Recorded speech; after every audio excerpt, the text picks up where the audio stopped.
Sahabat, dari 6 surah yang diawali dengan Alif Lam Mim yang mengarah kepada fungsi Alkitab di mana Al-Baqarah disebutkan setelah itu adalah hudan lil muttaqin. Petunjuk itu hanya benar-benar hidup pada mereka yang bertakwa. Di sini ada pesan yang sangat dalam. Tidak semua yang membaca akan berubah, hanya yang hatinya siap. Namun dalam surah Ali Imran ayat keempatnya, Allah memperluas cakupannya dengan hudan linnas wa anzalal furqan. Petunjuk ini untuk semua manusia. Artinya hidayah di dalam Alkitab itu sendiri semuanya bisa mengaksesnya. Semua bisa mendengarkannya. Semua bisa belajar. Tapi Allah tidak berhenti sampai di sana. Allah juga menurunkan Al-Furqan. Kemampuan membedakan antara yang hak dan yang batil. Karena ternyata masalah terbesar kita di zaman ini bukan kekurangan informasi, melainkan kehilangan furqan.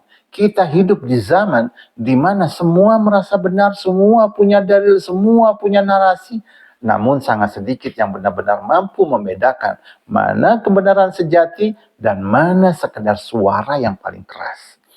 Lalu Allah mengangkatnya ke level yang lebih tinggi lagi, yaitu dalam surah Luqman ayat ketiga. Hudan wa rahmatan lil muhsinin. Bukan sekedar petunjuk, tapi rahmat. Bukan sekedar tahu, tapi indah dalam beramal. Ihsan. Disinilah perbedaannya.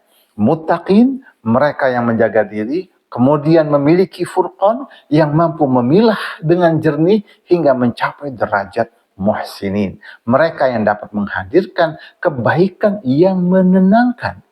Sahabat, jika kita melihat dunia hari ini, konflik, perang, ketegangan global, itu bukan semata soal siapa yang kuat dan siapa yang lemah. Itu adalah cermin dari manusia yang punya akses petunjuk, tapi tidak bertakwa. Punya banyak informasi, tapi kehilangan furqan. Bahkan beramal, tapi belum sampai pada derajat ihsan. Akibatnya, dunia terasa keras. Karena kehilangan rahmat. Disinilah Al-Quran memanggil kita. Bukan sekedar untuk membaca, tapi untuk naik dari linas, semua orang tahu dan mendengar, menuju kepada muttaqin, mulai berubah.